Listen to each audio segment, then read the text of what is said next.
yes.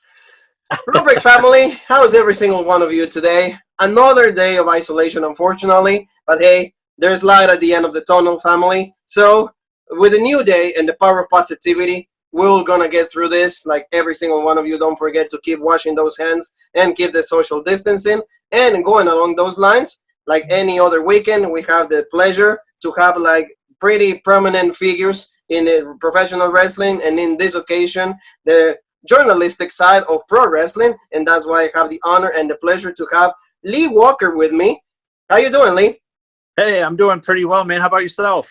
Pretty good, pretty good. So honored to have you with us today, and we're going to be talking about your career, your experiences in the pro wrestling business and the journalistic aspect of the professional wrestling business, and also we're going to be talking about the current product. So thank you so very much for being with me. So hey, absolutely. Before, like everything, walk me through. So we start. Walk me through the beginnings of Lee in professional wrestling. How did you get exposed to the business? How did you become a fan? Because every single one of us are fans. Yeah, I was real young. I don't remember my first interaction watching it. I really don't. I remember, I think it was my 4th or 5th birthday. I'm a toy collector, so I collect the Hasbros and all that. And I either had just turned 4 or I'd either just turned 5. I don't remember. I want to say I just turned 4. My grandparents had gotten me Series 1 Hulk Hogan, Series 1 Big Boss Man of the WWF Hasbros. That's really my earliest memory of pro wrestling. And I remember my cousin was a year older than me, jealous, sad, tried stealing the toys from me and stuff like that, at my birthday party. Like, that's how upset he got over it.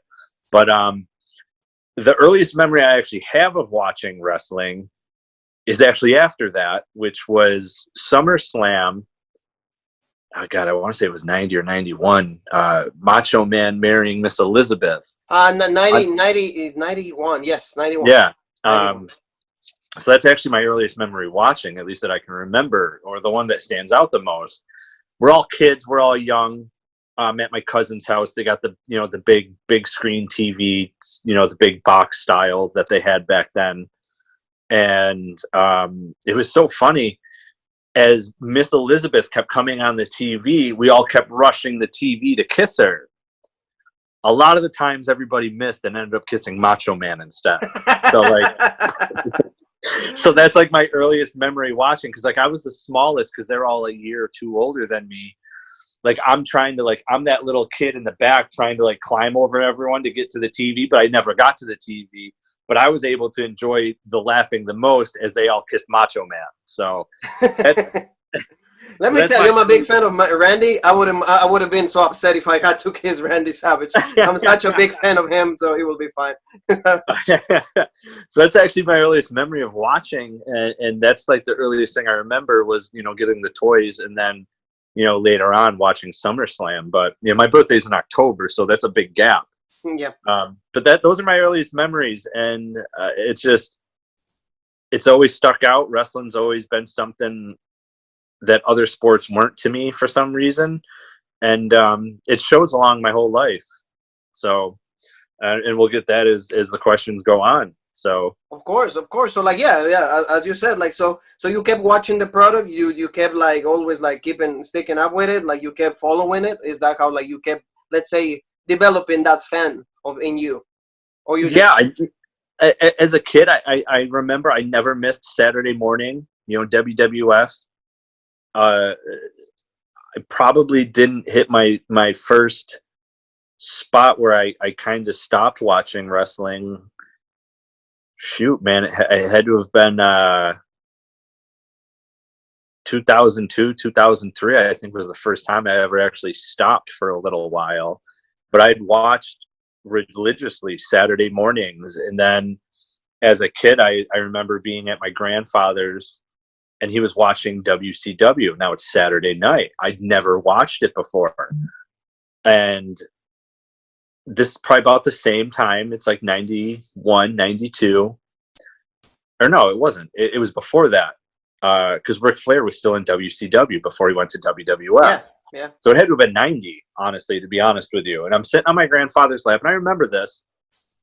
And Ric Flair comes on the TV, and I go, Grandpa, this isn't wrestling. This isn't wrestling. He goes, this is the best professional wrestling in the world. And I go, this ain't WWF. And he goes, that's cartoon stuff. We're about to watch real wrestling where the big boys play. And I'm going, okay, I had no idea. So I'm like, okay. So Ric Flair comes on the TV. I go, Grandpa, who's that? And he goes, you don't know who Ric Flair is?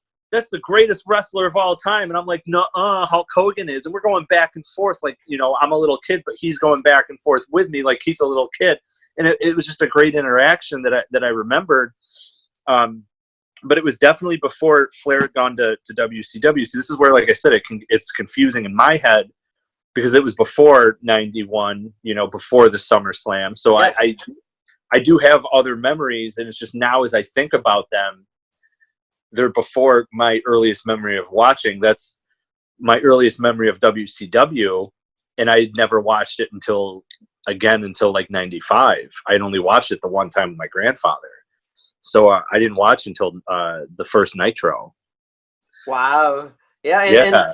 And then, like, so, like, you know, the Monday Night Wars were taking place, and were you like the one kind of guy that like was flipping like from channel to channel, like to keep up with like Raw and like WCW, or just have the one that you just like, hey, I'm a WCW guy, or like I'm a WWF at that time guy?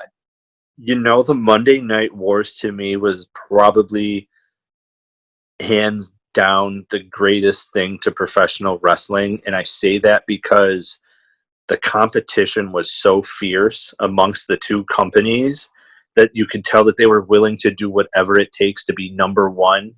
You know, Vince McMahon with the WWF went from the whole golden era in the new era to this whole almost Jerry Springer-like era known as the Attitude Era. Yes. And I flocked to that, you know, the realism to it and everything. And WCW had already started the whole realism thing when they had started Nitro, which was really, really cool. I was 100% a channel flipper, but when I flipped, it was for certain reasons. I was a fan of DX, so if they were on, I tried to watch them. But if any of the following on WCW came on, the channel was getting changed no matter what. So if there was anything involving Bill Goldberg, if there was anything involving the NWO, and last but not least, my personal favorite, if there was anything that involved the cruiserweights, I would turn the channel to WCW. And this is, I don't want to, this might be a shameful thing to admit, but the last important piece to me watching WCW was the Disco Inferno. Wow. No, there's nothing to be ashamed about, you know. WCW wrestling, you know, is something that I will never be embarrassed to, you know, say that nothing is ever bad. I love wrestling, so it's nothing bad. Don't feel bad about it. He was, I understood, you know, it was a character from the 70s and everything he was doing, but it was fun. People, you know, whether you booed him or cheered him, and more people booed, but when the music came on, everyone was sitting there doing the dance in the crowd, and he performed as that, you know, Glenn performed as that character very, very well, and he worked it. He did great with it, and for me, it was one of the more notable characters in WCW, even though he was only at mid-card status. Yeah, you're right about it. And see, like, but you said you love the cruiserweights, right? Like, yeah. Like, what were like your favorite ones? Like, what you like? Guerrero, Mysterio, Jericho, Juventud, Ultimo Dragon. You know, all of them, the list goes on. Malenko. The list in WCW of cruiserweights, in my opinion, if WCW would have done it right, they would have pushed the cruiserweights to top contenders, and that's widely talked about in the rise and fall of WCW, that, you know, they didn't push newer talent like the cruiserweights. All the older guys wanted to be over, and in their contracts, they got their way. Some of my favorites had actually come from ECW to WCW. Dean Malenko, Rey Mysterio Jr., Psychosis, Juventud Guerrera, the Lionheart Chris Jericho, and some aspects in retrospect, people, again, probably laugh. Alex Wright, even though he didn't do much in the division, he was a notable one. I say that because I was a Disco Inferno fan. They ended up being a tag team together. Pretty underrated, I will say, Alex Wright. Pretty underrated. Yeah, absolutely. They, for whatever reason, I feel like he wasn't used right. And at one point, they had him marked up with Terrorizing, as we all know, who is Triple H. They had those two, like, it's in reports and everything that they had those two as going to be going down as like big competitors at the time in WCW, but it didn't happen. It just never happened. Terrorizer, he left to go to WWF and become Hunter Hearst Helmsley, while Alex Wright stayed and did his whole German dance and everything. And absolutely, unfortunately, he didn't get the gratis that they wanted to push him. And he was great mid-carder, absolutely underrated, 100%. But I would say those are some of my favorites. I have a few others. Like, I liked Blitzkrieg, who really didn't win any matches, but we all know that was I believe that was Jack Evans or something like that. So which makes sense because I liked him in Lucha Underground, like him in AEW. I generally liked a lot of the masked guys, so the Rays, Psychosis, Juventudes. Was never really a big fan of Eddie, and that shocks a lot of people. But I mean, great performer. Just for whatever reason, I wasn't that big of a fan. I want to say it was more of his WWE work than WCW, because I liked him as a heel in WCW. He was great. He had this attitude about himself, this meanness and everything. And it just, when he became a heel in WWE and stuff, it didn't cross over to me. Like, it didn't work. Again, nothing against his, he could talk on the mic. He could perform, great performer. But I preferred that heel work he did when he came back in WCW after, I want to say it was 97. He had some sort of surgery or something. Yeah, that's when he had like that great match with Mysterio. When Mysterio had I will say the Phantom, I think it was, like the outfit, like the purple one. I think it was Starcade. That full bodysuit that he wore, it was all purple. Yeah. Yes, yeah. Well, that's many people consider that match one of the greatest matches in the cruiserweight division ever, if not the best match of all the cruiserweights of all time. They consider that match. Yeah, and rightfully so. They should. Oh yeah, this is a great. So now, Lee, like you keep growing up, you keep watching the product, you go to high school, and then you pursue journalism, right? How was that decision for you? So what made you be like the journalist, because you're a fan, and it's like, well, hey, I just I love to watch it, but then it's like, well, now let's put the analysis into it. Let's let's start talking about it. So I graduated high school in 2003, and actually at this point I'm going into college. Wrestling in college and everything, and I'm at the point I stopped watching actually until I graduated college. Got my first bachelor's degree in 2008. Slowly start watching again. Pick up the video. I picked up. I had a PlayStation 3, and I had actually bought Smackdown vs. Raw 2008 featuring ECW. That's right.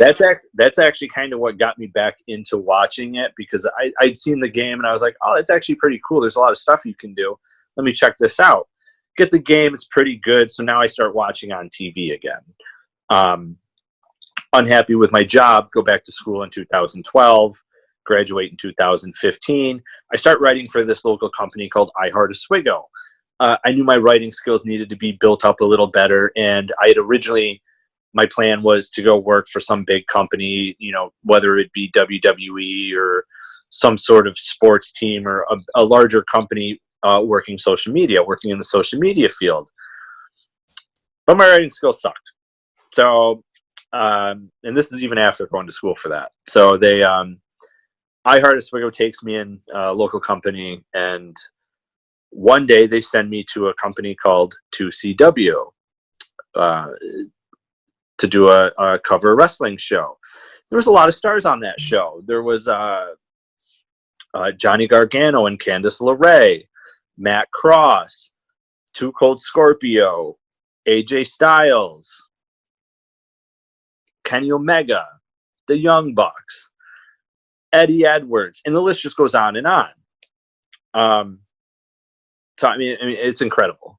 And I interviewed a bunch of those guys. I interviewed the Young Bucks, Kenny Omega, Eddie Edwards,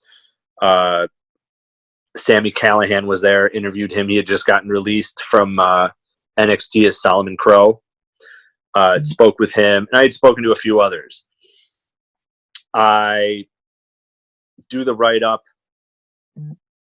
send it in, and it like just it brought out this newfound love in professional wrestling for me. And I was in great shape at the time too, and I just said to myself, well, if I'm never going to step foot in the ring, then I want to follow like predecessors of Bill Apter, Howard Fink, the Fink, and Mean Gene Okerlund, Jerry the King Lawler, following their footsteps to, with the journalistic side of things. So the next day I quit. I just figured, I'm done. Nothing, no assignment. No warning or anything. No, anything. No, Done. No, nothing they could have had me done would have ever amounted to the happiness that article did for me. Like writing, I'm interviewing literally top independent guys at the time that, they're, Kenny's in New Japan. He had just flown from Japan to Syracuse, New York for this show. So to get to talk to him was incredible. And he actually remembered who I was from an article I did with the Sportster, the top 10 best tag teams in professional or tag team finishing maneuvers. And I ranked him and the Golden Lovers with their tag team. Kota Ibushi. Yes, I ranked their tag team move they were number 3 or 5 on the list. I tweeted at all the wrestlers on the list. A majority of them tweeted back at me, and he tweeted back at me. The Golden Showers is number 3 or number 5 or whatever I had it as. He goes, that should be number 1.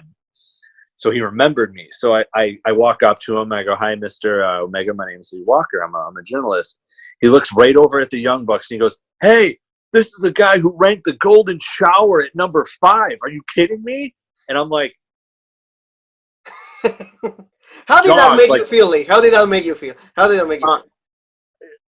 I was stunned, to be honest with you, because he is, like, at the time, him and the Young Bucks are the most notable independent wrestlers at the time, in the world. And I'm going, oh my God, this guy remembers who I am. Like, he's never met me before. This is insane. So I'm like, oh my God. And the Young Bucks had tweeted at me. They actually remembered who I was too, but I was more surprised with Kenny Omega. And like, I was just, like, no way.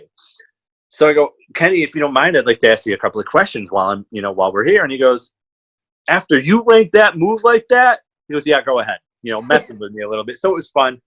And then after I actually gave my phone to the Young Bucks, they took the photos of me and Kenny, but then, they flipped it over and were taking selfies too, which was kind of funny. So they were great to interact with. And I actually got to work with the Young Bucks later on for something else in another interview, which was really cool. And they remembered who I was, which was awesome. And it was awesome. That show, it was the last 2CW show ever. And it was a 2 shows back to back. And the cool thing about it was, even though I got to meet AJ Styles and everything, 3 months later he was in WWE, showed up at number 3 in the Royal Rumble. Wow, wow, Lee, that's amazing. That's amazing. So I got to see one of his last indie appearances and everything, and then all of a sudden, that music hit, and there, cameras on Roman, all of a sudden there's AJ, and I'm like, oh my God, I just saw him. And it was awesome. So that kicked off my journalistic side of pro wrestling. And then, like I said, as time went on, I had worked with the Young Bucks again. And what really started kicking it off was I started finding promoters in my area, an hour away, 3 hours away, 2 hours away, made friends with the promoters, whether it was independent wrestling or it was autograph signings. I got ins with all these promoters, and just kind of said, hey, look, I'm a journalist in pro wrestling. Would this be, could I possibly do an interview? And really, like, the only stipulations that they asked was, that I plug their stuff, like Scott Wilder Promotions. He brings guys all over the place, from the big event to Bud Carson's in, the day after the big event. Captain's Corners is another promotion that I met. Excite Wrestling is a wrestling company out of Binghamton that helps me score interviews. Just making friends with all these promoters and stuff, and it's slowly how I built myself up. And for the longest time, I'd only been doing audio, and this year, apparently I picked a bad year to do it with this coronavirus. I said, this year I'm switching everything to video. And I started that back in November. I had interviewed on video Lita, JJ Dillon, Bob Backlund, James Ellsworth, and a few others. And then the coronavirus thing hit, and that kind of put me at a downfall a little bit with everything. Of 2020, ladies, you have a new show coming out with Gail Kim. Yes. Kayfabe, can you tell us a little bit about it? Love to. We've been working really hard on this project for the past 2 years. It's a female wrestling script. It's a scripted female wrestling show about what happens behind the scenes with women and just women in general in the world. Will there be any, real life stories that go into this show? I think we're influenced by our own stories, of course. Yeah. But these are not our stories. So we have a writing team, and we just kind of want to be able to tell the story through our characters, but like of all women in wrestling, or it could be anybody. So we are filtering them in through our characters, because all of the way that you've seen, we've got all this women's representation at this point, but they're all being written by men. So we want our women to through the lens of the woman. So It's like a- Misty and Gail get to put our spin on things. It's like a gritty modern day glow. Okay. And I don't have a mixer, so like I can't adjust audio settings, like if someone's on the phone type deal, which is fine. I do the best I can with it, but I quit, and I was like, now I need somewhere to write. What am I going to do? So I start looking at like all these like little online things. Like I wrote an article on thesportster.com.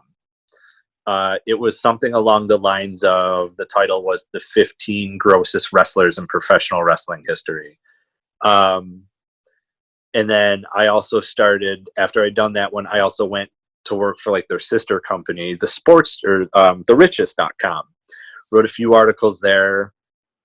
Between the two, they have well over 1 million hits when I was writing there, which was really cool. And then I got picked up by Steve Carrier in Ringside News. Wrote there for about a year. Then started looking at other places to write, just because Ringside News isn't really sometimes credible. There's a lot of backlash there. So when you get like an association like that, it can be good or bad. And, you get to a point where if it's bad, people don't want to talk to you. So I made a decision and started writing for the Daily DDT. Put an article up there, interview. I'd interviewed Ring of Honor Shane Taylor, WWE Hall of Famer Cowboy Bob Orton, and this opportunity with Sportskeeda came about. I took it. I'd been there ever since, and I think that's where you can find probably more of my stuff now there than anywhere else that I've written. And that pretty much puts us up to like now time, but I'd been watching the whole time during those times in pro wrestling. And I can honestly say since, like 2015, it's been a heck of a ride, a heck of a journey. It's fun.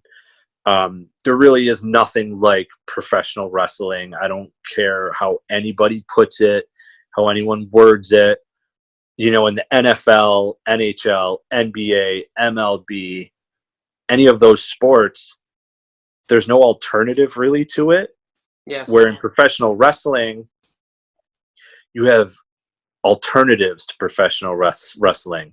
You have death matches. You have so many stipulations. You have Hell in a Cell. Yeah. You have hardcore. You have like handicap. You have tag, ladder. Yeah. You have lucha libre. You've got the Japanese strong style and the technicality in Canada and Japan. So there's all sorts of different styles, almost based off of location, kind of like territory days. And WWE tries to do all of it. And I think this is where like fans are like, well, you know, this is what I want to see. There's so many different styles. You can't see everything that you want. Yeah. But you know, if you did, you could just go watch New Japan. You know, if you like that style, you know, you like the lucha libre, Mexico with AAA, CMLL. You know, there's all sorts of different other companies you can watch. If you're not liking a company that's not producing what you like, somewhere somebody is. Yes. So that's where I think it's unique in pro wrestling, because there's so many different styles, where in other professional sports they don't have that. I agree to that. I can absolutely agree. And like and now that you mentioned that, Lee, in your own criteria, what is the best one? You know, because now we have so many.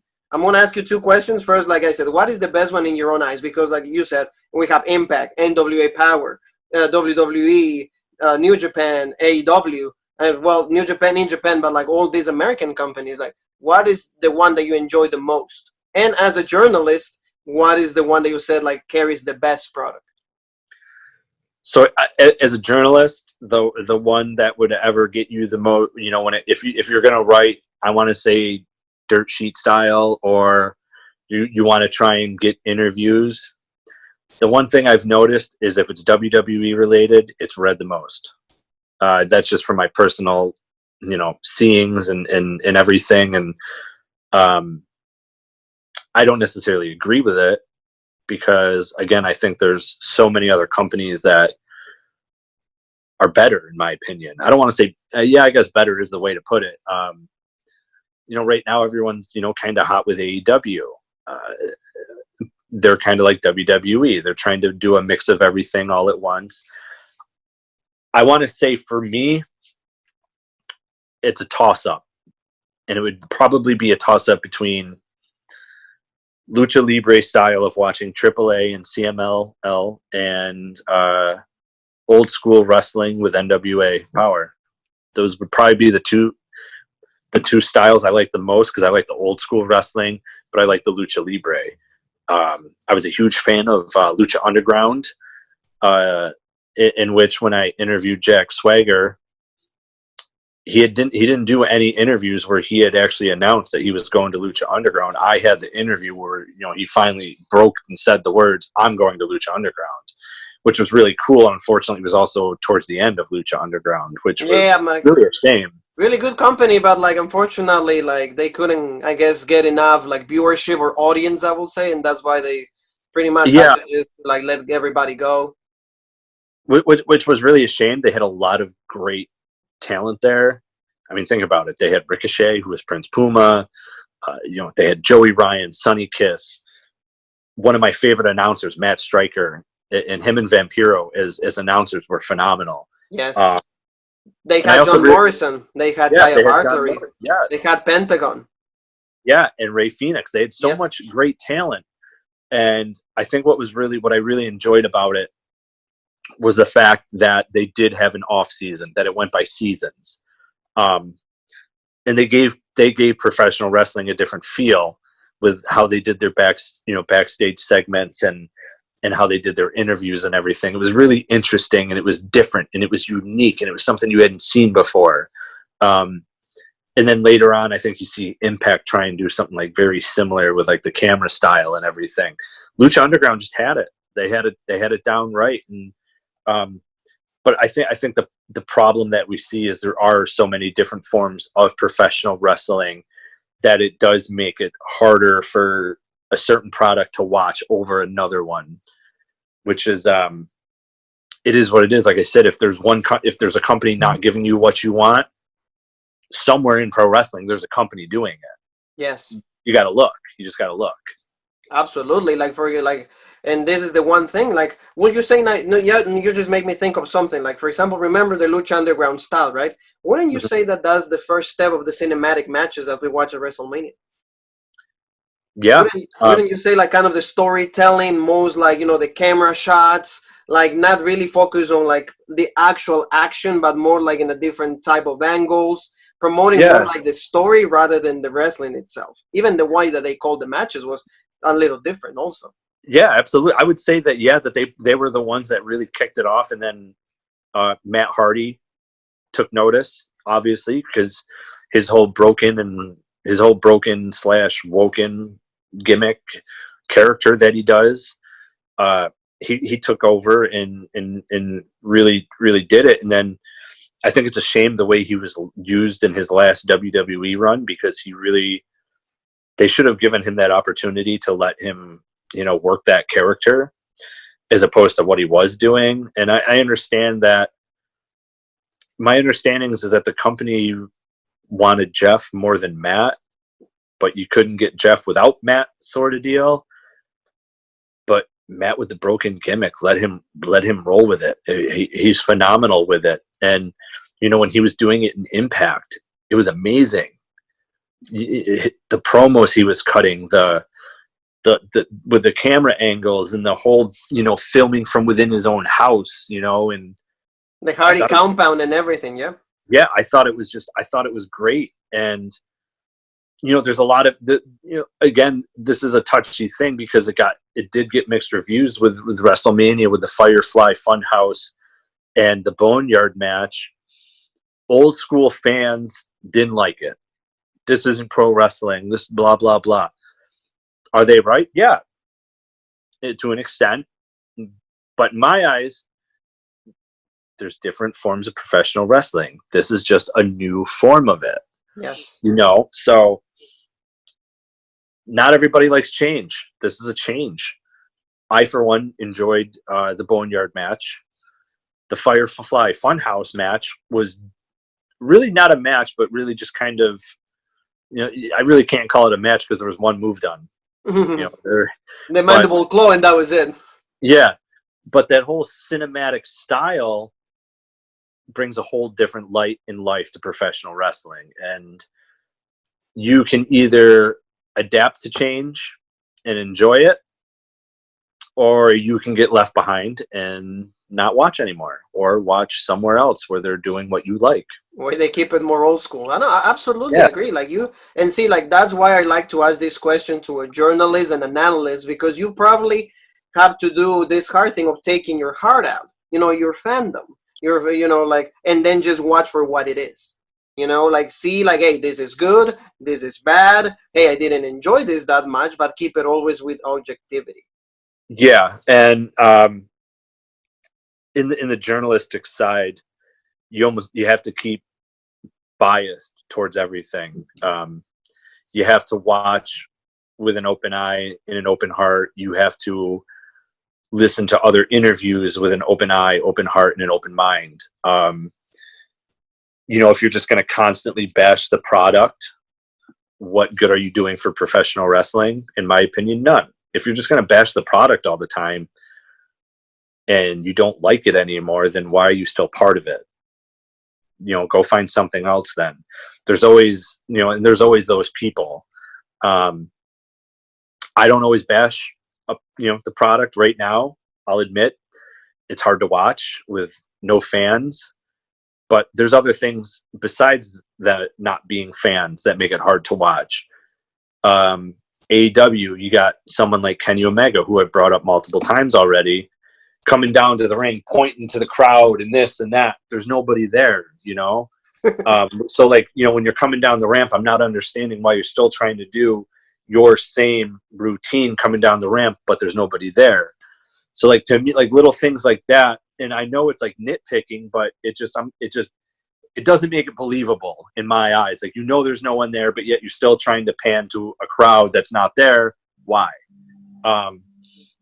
Little things like that I pick up on, and I'm like, oh, why are you doing that? Or like, You know, Does it bother you, Dolly? Does it bother you really? For example, like you get like, holy crap, like I don't want to watch this, and this crap anymore, like, or like you're just like, the little things like that don't make it so I don't want to watch.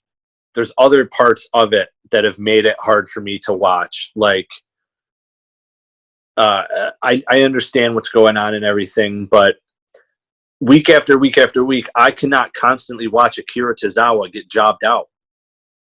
And literally, I can't watch it every week. And it's been every week. He's on and he loses absolutely. every week. And you know, they're good matches. They're good back and forth matches, but it's the same thing every week with the poor guy. And I feel bad for him. The other thing is, like, I understand, like, if you're trying to, you got people coming on like that are, coming up from NXT onto the main roster. I can understand a squash match here and there. I can't watch 2 or 3 squash matches a night. I can't, And here's where I say poor Akira Tozawa, because it's a prime example. And I understand they've got a lot of guys and a lot of talent that either, with the coronavirus, don't feel safe about working or don't want to. Where for others, this can be a chance to shine. You're on TV every week, you're being seen, So I understand both sides, and I see it and I understand it. It's just the no crowd thing, the little things that, with the pointing at a crowd that's not there. That's AEW, a lot of AEW guys are doing that I've seen. But like WWE, one thing I like AEW is doing that WWE is not doing is, I'm going to hold this nice and gently because it's signed by Mean Gene. Oh, yeah. I want to know why in WWF guys are holding a microphone when there's no crowd, no nothing. Mic them up. Put the mic on them and let them talk. AEW is doing that, and it's awesome. I've enjoyed that aspect that AEW is doing for that reason. In WWE, they're holding microphones. They're like going out into like looking at the crowd up against the ropes, and I'm just kind of like, no one's there. There's no need to hold a microphone. There's no need to try and look at a crowd. Mic the person up. Have them go out there. Have an interaction with somebody promo-wise or something. Next segment. Yeah, I agree. I agree with you. You're holding a microphone and for what? Or instead of having them come out to the ring and cut their promo, you remember, like, okay, so prime example, how we are now. On the small screen on my phone, you're the big one, and vice versa. Like when WWF in the old school days would do matches and you would see someone pop up and cut a quick promo? Yes. Go back to that. Go Yeah. back to that style. Because then you're not drawing the person to come out to no crowd or this or that, and you're just like, why? Like, it's just things like that, and I'm just kind of like, and I understand that this whole thing has messed everything up for everybody, the coronavirus and everything, and I understand that. But go back and look at your own product from back in the day, and you can use that towards your advantage. Put the person back up with a promo. They don't even have to leave their house. They can film it right then, and they can film it in their house, and you can, or you can put the backdrop behind it with the WWE logo. Have them talk their thing about who they're feuding with or whatever. They don't have to come to the ring at this point. Because why? That's something that is for example, I like how AEW at least have the other wrestlers, where the barricades, like, for example, at least they can, they're cheering up for somebody. So you see that who they like, who they dislike is a little better like that. Let me just quick shout out my co-host, because he says every single time the same thing that you say about Tozawa. And my co-host always says, he's good on Wednesdays. He wins in the cruiserweights, but then he goes on Monday and he's always losing. Yeah. And, I at one point from Perched on the Top Rope, I even tweeted, I was like, I even added Akira Tozawa. I was like, man, I hope this guy gets a cruiserweight title run or gets some sort of bonus for constantly being there every week during this whole pandemic. Yes. Like, these guys deserve like a little bit more. I agree. Yeah, because they really had, he's really busting his butt where where there are people out there that are like, no, I'm quarantined until this is done. And he's there. He's wrestling, and it's a good for him for taking advantage, getting the TV time and everything and the exposure. But I feel bad because, like you said, 205 Live, he's winning matches. He gets on Raw and he's essentially just a jobber. Yeah, it's pretty much, you're awesome on Wednesdays, but when you go on Monday, you just forget how to wrestle, and you always have to lose. When that happens. So Lee, take me to so like you've done your career. Now walk me through like the best interview out of all the interviews that you had. What was the best interview? The ones that left you the most satisfied, I will say. Okay, so there's a lot, and I'll just have the time. You're on road break. Okay. Robert, we don't have there's time. I'll touch on quite a bit here, actually. So, Kenny Omega, the Young Bucks were always, those were like some of my first ones, and they were phenomenal. Great guys, very welcoming, open arms. And then after that, I'd have to say Brutus the Barber Beefcake, the Honky Tonk Man. This will shock a lot of people, but Scott Steiner is a really, really nice guy. I know, I read all those things, top 15 or top 10 worst wrestlers to meet at an independent show. And some of the names I've already said, like Honky Tonk Man and Scott Steiner, they're on a negative list, and I've never had a negative interaction with them. I've interacted with Honky Tonk Man. I've interviewed him a couple of times now. Very nice guy. I'm going to be interviewing Scott Steiner again in, I think, September, November. He was really nice, and he's quiet, which I understand, but I think when it comes to like those sort of things, is the negative reaction just all depends on the day, on how you caught them. How you approach them too, right? I will say how you approach them too. Like, it's like any other human being. If you approach them the wrong way, you're gonna get a negative. You're not gonna get a good time. That's for sure. Working with Al Snow and Justin Credible was really, really cool, because that was for Sabu's autobiography through Walking on Hot Waffles, publishing for Sabu's autobiography. So those interviews are in the book for the forwards, which was my first exposure towards doing the book type stuff. Who else? Lita, she's always very, very nice. Road Warrior Animal, really, really nice. God, there's a lot. Booker T is hands down one of the nicest guys in the world. Teddy Long, very, very nice. I do have one bad interaction, but I don't want to say who it was, because I was supposed to work with them this summer. No. Let's just say he's a ECW original, and he might have got told to F off by me. Oh wow, that bad. He was under the influence of something. I don't know what, so I don't want to comment what it was, because I don't know. But he just kept it up. Like, he kept this attitude up and then started demanding money after we'd already been talking. And then it was, I gotta go, let's go, come on, and just kept it up. And then finally I just looked at him, I go, F off, man, F off. And I just walked away from him and just deleted everything I had, because it was a waste of time at that point. But that's the only bad interaction I've ever had. Like I said, I don't want to say his name, but it was bad. But I've worked with tons of ECW originals that have been great. Shane Douglas, Al Snow, L.A. Smooth, Curtis Hughes, Mr. Hughes. So I've worked with a lot of ECW originals. It's just this one person I had a bad experience with. And it's a shame. It is what it is. But like I said, hopefully when I work with him again, it might be a different story, and I can come back on your show and tell a different story about this person. Exactly. And for example, like in Len Lee, walk me through like the journalistic, like the part of it. How does the journalist, how do you just like, hey, you show him like, hey, I deleted everything, or you just take off and then that's all it is? So how does the professional, like handles this situation like you did? What did you do? Hey, I'm deleting everything. Thank you. Have a good day. At that point, I didn't even show him anything. I just walked away, and just deleted it all as I walked away from him. And he was just like, hey, hey. And I just ignored him. It was at a wrestling show. There was at this time there was nothing about pay that was supposed to be talked about or exchanged. He was honestly there to, help me with, for Sabu's book to be a forward.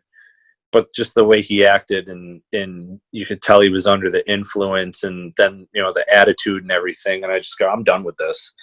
And then he, when he kept harping and harping, I just walked away. I just simply walked away, and I've never done that before. So I didn't say anything or show him anything, that everything was deleted. He probably doesn't even know who I am or remember any of it, to be honest with you, which is fine.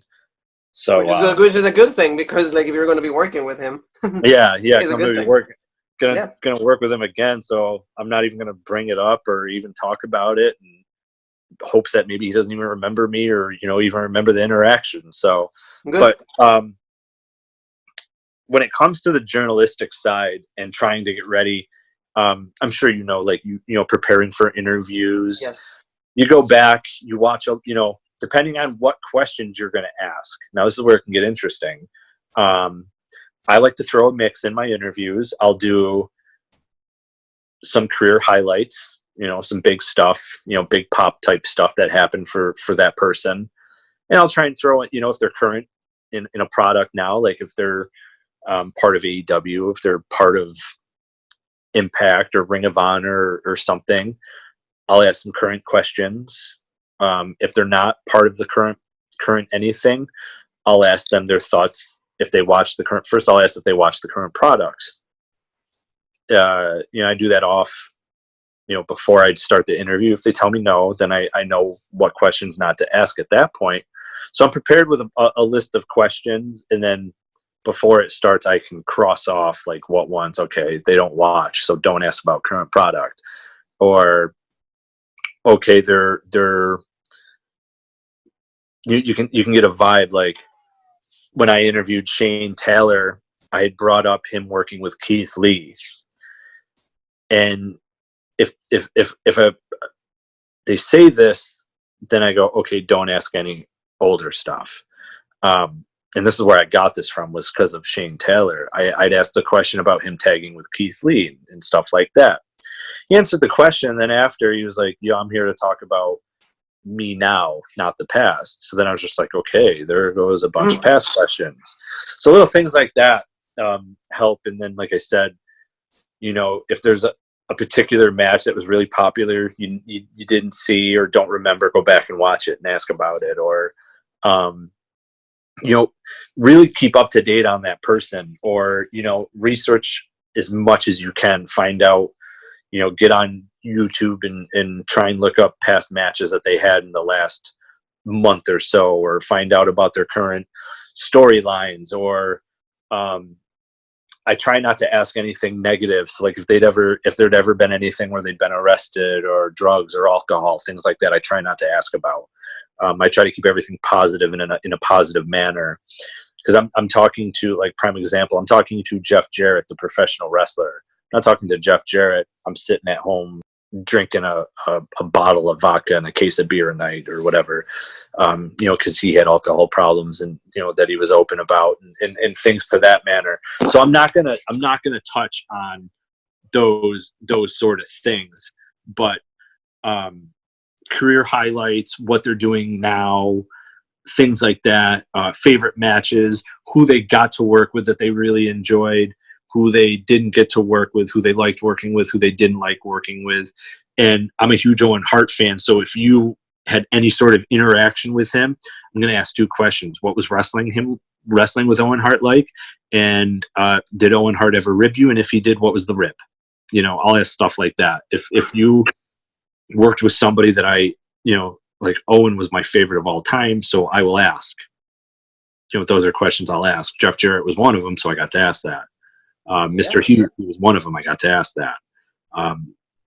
So I try to, there's always certain questions I try to ask, if I know that, they worked with Owen Hart, or another one, as being a toy collector with the action figures, another one I'll ask if they know about it, if they have it, like a certain rare figure, like Fred Ottman, his Hasbro is him as Typhoon.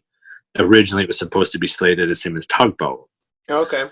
You know, one of the things I had asked him was, you know, what was his thoughts about why the Tugboat Hasbro didn't come out, and his thoughts on Zack Ryder owning the 2-Up and owning the prototype of the Tugboat Hasbro, and if he would ever want that, you know, things like that, you know, because then it brings in a different light to the interview as opposed to just career highlights or, you know, watching the current product or this or that. And then you just drew in a whole new audience, because I just drew in all these toy collectors of the Hasbros, of the pro wrestling figures and stuff like that. So there's a lot of things that go into it that I try to think outside the box as well, because you can only ask the same, you know, they can answer the same question 100 times and always give the same answer. But how about something that maybe they haven't answered before? Or Yeah, and then see, that will actually make you also, like, for them, they will remember who you are. Yeah. Just because he has something different, you know, that will make you stand out. So Lee, and talking in the light of talking about standing out, I know that, like, you're also an actor. Yeah. You're also an actor. So, like, let's take away the journalist, let's take away the wrestling passion. So talk me a little bit about that.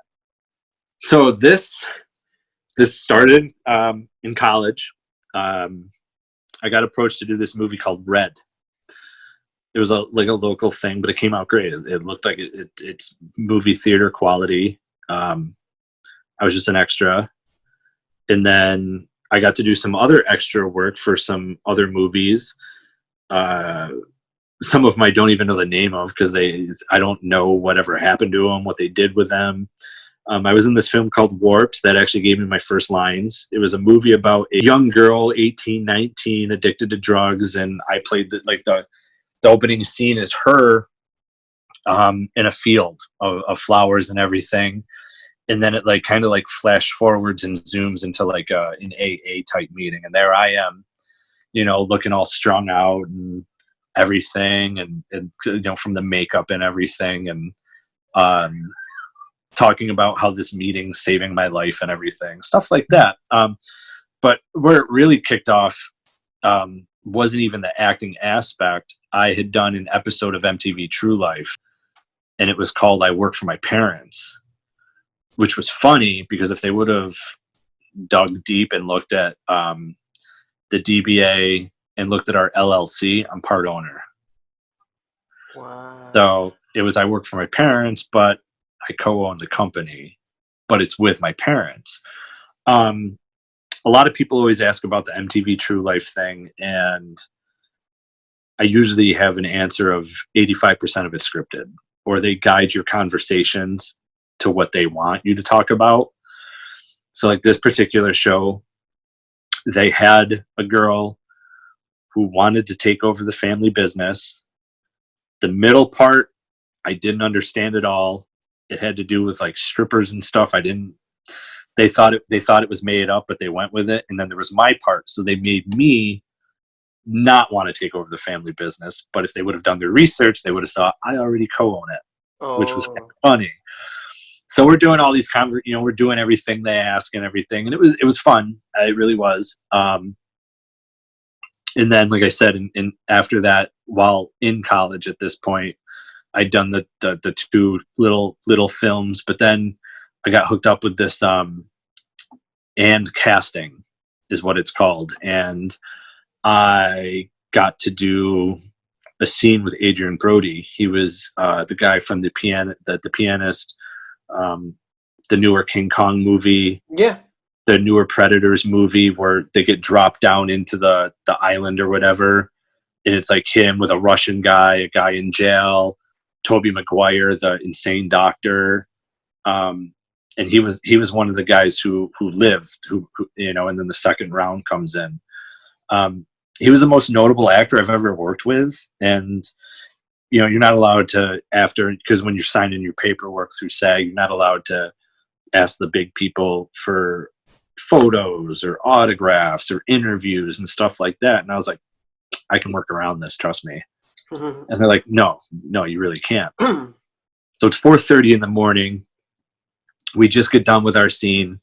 And in this movie, it was called A Clean Picture LLC. Like, they didn't have like a full title to it yet.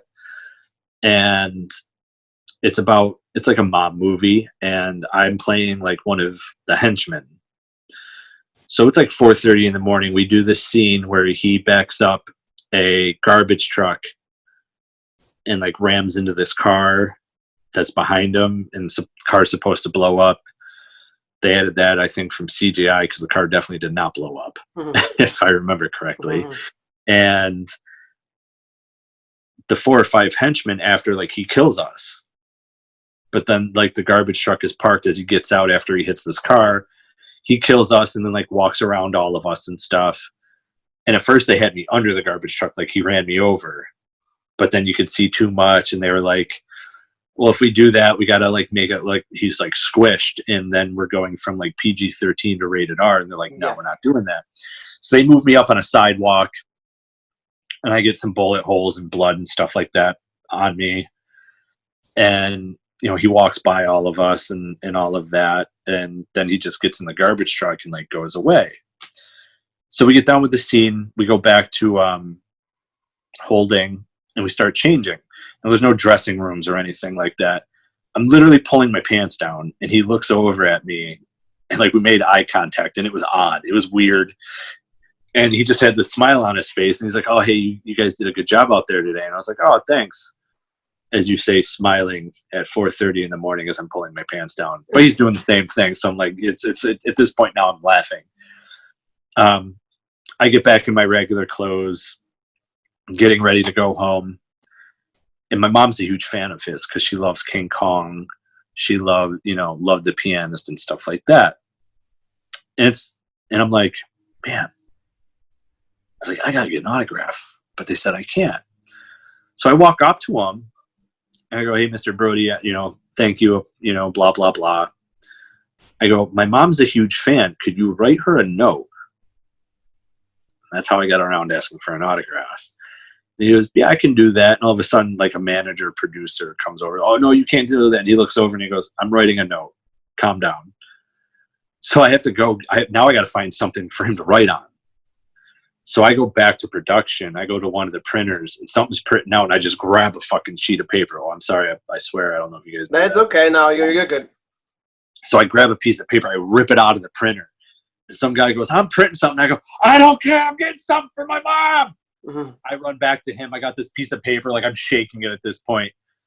So he goes, what's your mom's name? And I go, it's Kathy. And he starts making a C. I go, it's with a K. And then he like goes the other way to make the K now. And he writes out her name. And he writes out like happy holidays. It's like late October, but the holiday season's coming. He writes happy holidays. And he writes like, hope everything's well, best wishes, yada, yada. And at first he like wasn't going to sign it. And I'm like, my mom's not going to know it's from you.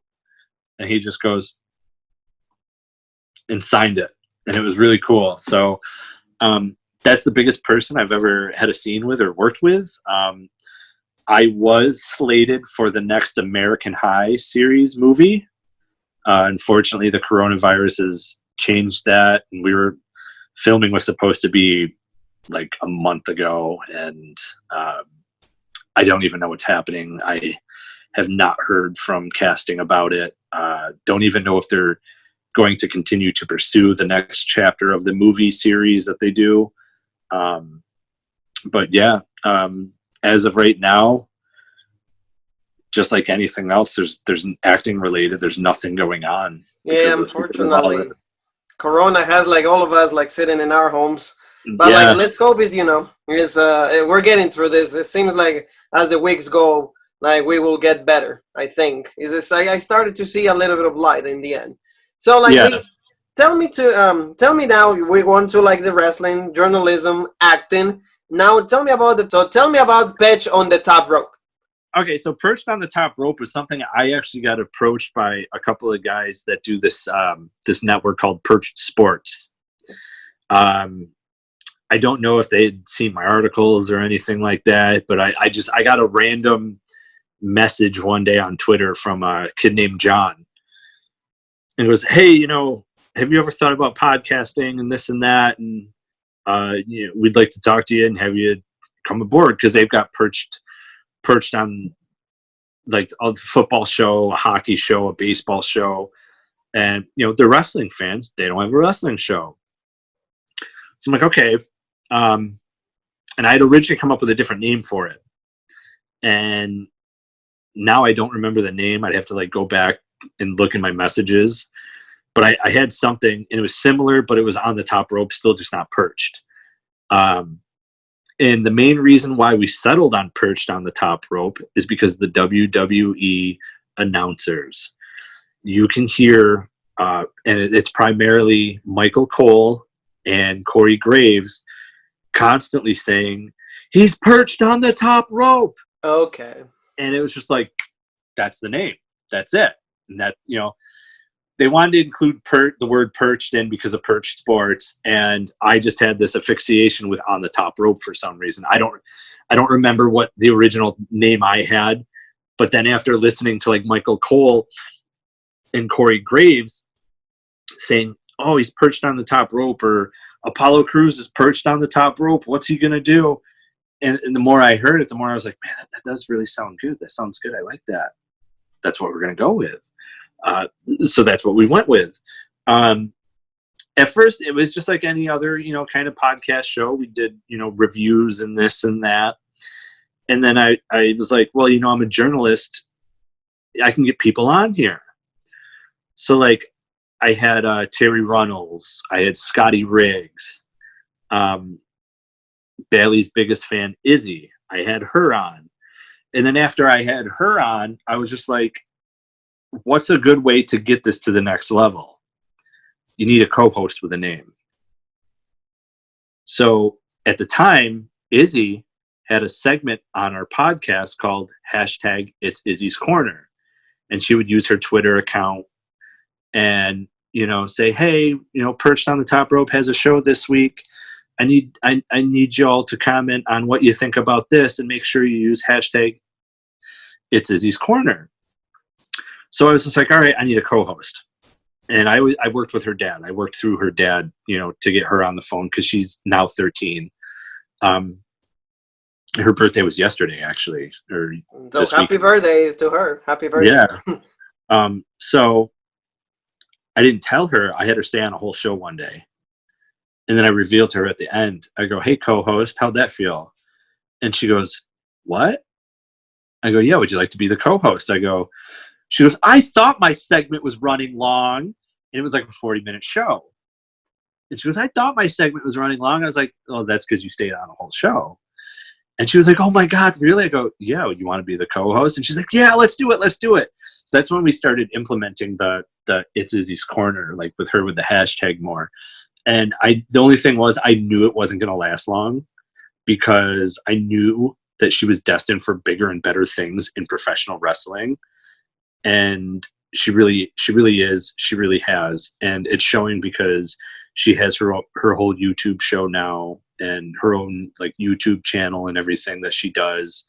And I was very happy to have the time that I had with her, because she brought like a whole new light too, because she brought her following with her. She brought her fans with her, which helped us out. With the guys, everyone constantly tweeting at her using #It's Izzy's Corner, only helped us more. And it was a lot of fun. And I knew that when the time was going to come, it was going to come. And I had her for a couple of months. Like I said, it wasn't long, but it was great. And I do miss having her on the show, because she brings a whole new light to everything. She brings you that quality of a young fan that makes you want to be that young again, and to be watching wrestling again at that age. Because to me, that's when, honestly, nothing will ever top wrestling than being a young teenager, or, even younger, because Absolutely.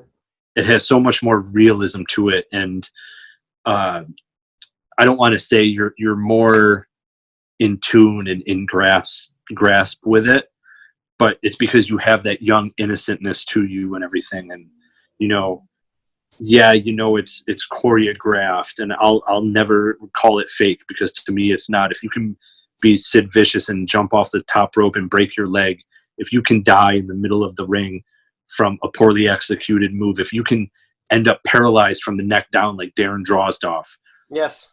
that's not fake. Yes. It's not fake. I don't care if it's choreographed. That's not fake. You can't fake a broken neck. You can't fake a broken leg. You can't fake death. Owen Hart. Owen Hart. Yes. Owen Hart. Rey Mysterio Jr. down in Mexico when he, unfortunately, the guy severed his spine. I can't remember his name. Araguayo Jr. Yes, thank you. Araguayo Jr.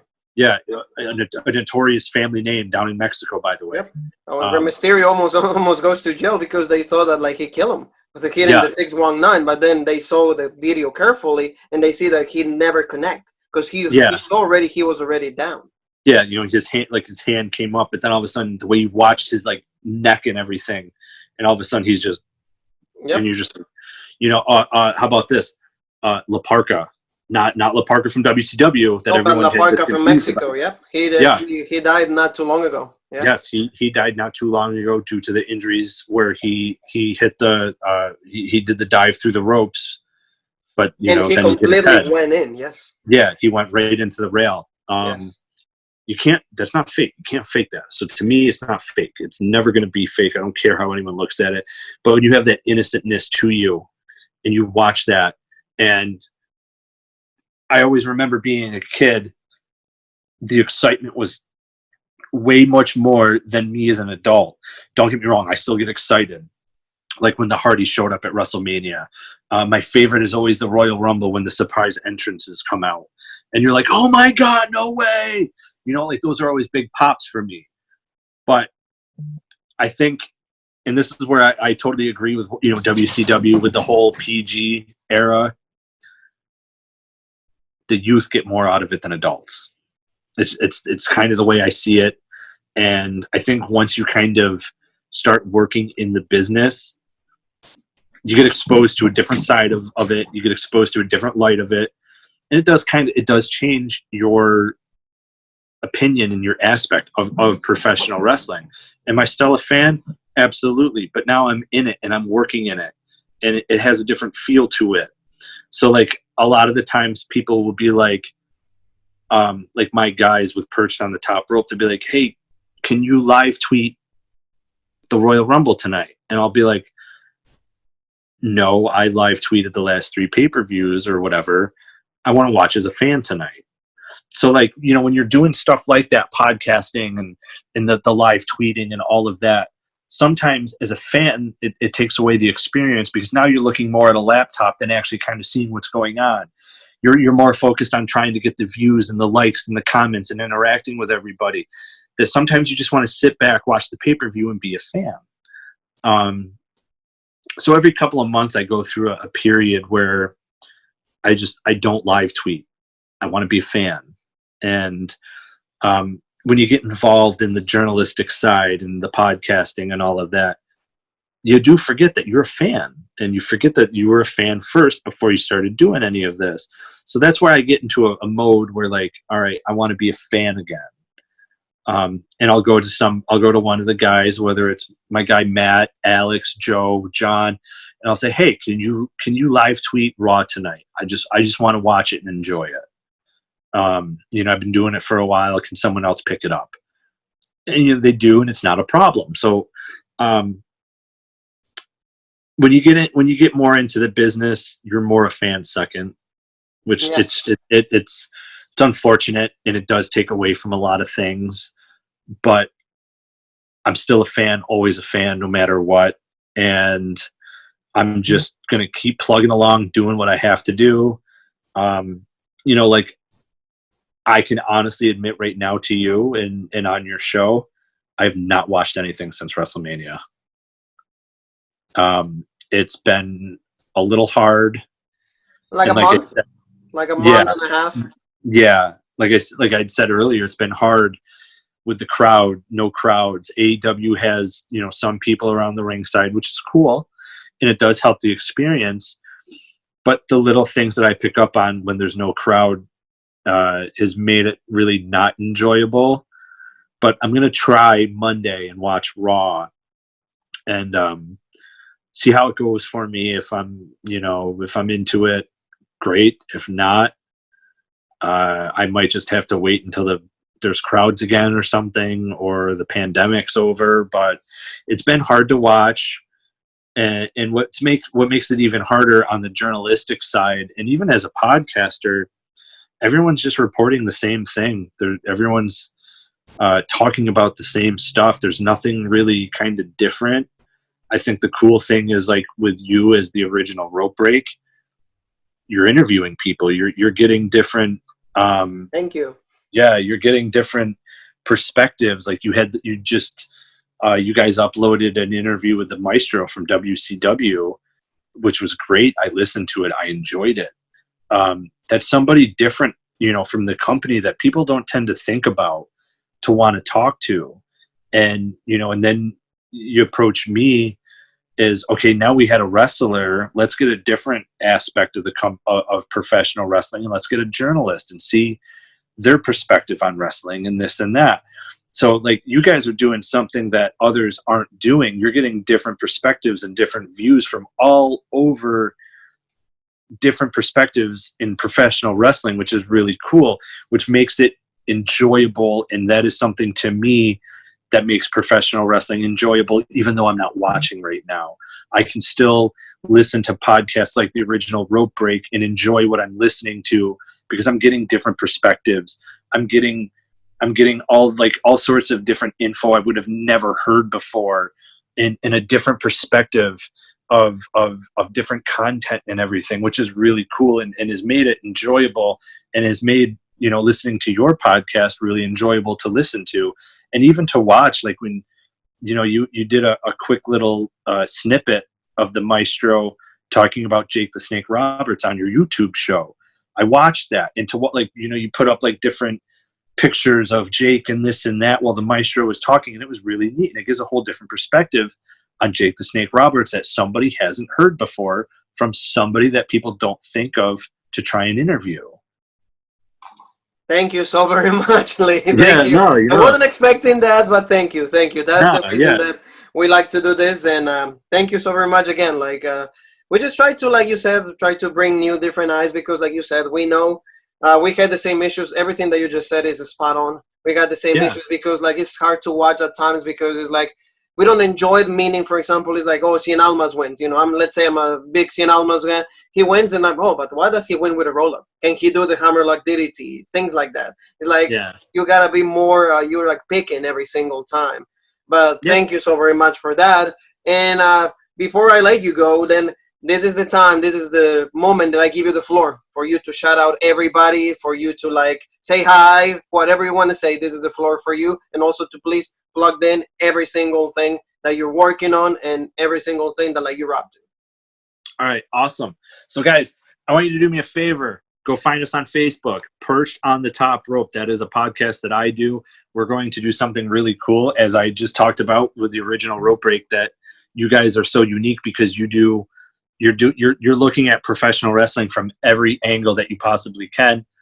Next Sunday, we're going to be going live from our Facebook, so please make sure you go like us. We have 2,999 likes and followers. Go be our 3,000th like.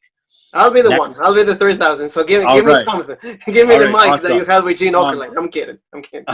Next week, next Sunday, at 5 p.m. Eastern Time, we're doing a Money in the Bank preview show live from Facebook, but it's not going to be a preview of the pay-per-view.